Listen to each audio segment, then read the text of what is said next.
ইয়ামিন হোসেন। মনে হয়েছেন তাই না?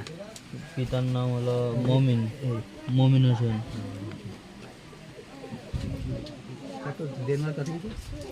কত দিয়েছিস খায়রুল? 80 না?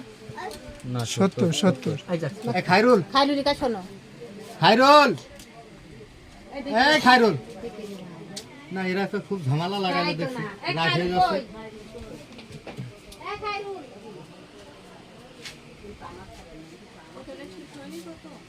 হ্যাঁ ঠিক হয়েছে তো, 70 হয়েছে 70। এখানে আলো দেখেন মারো ভাই কই, ভাই কই, ভাই 70,000। হ্যাঁ 70। বুঝলেছেন? হ্যাঁ আমি তো কেবল বললাম 70,000। আমার ওকালতিতে আমি এমনি টাকা নূরপুর নিবাসী, নূরপুর। নূরপুর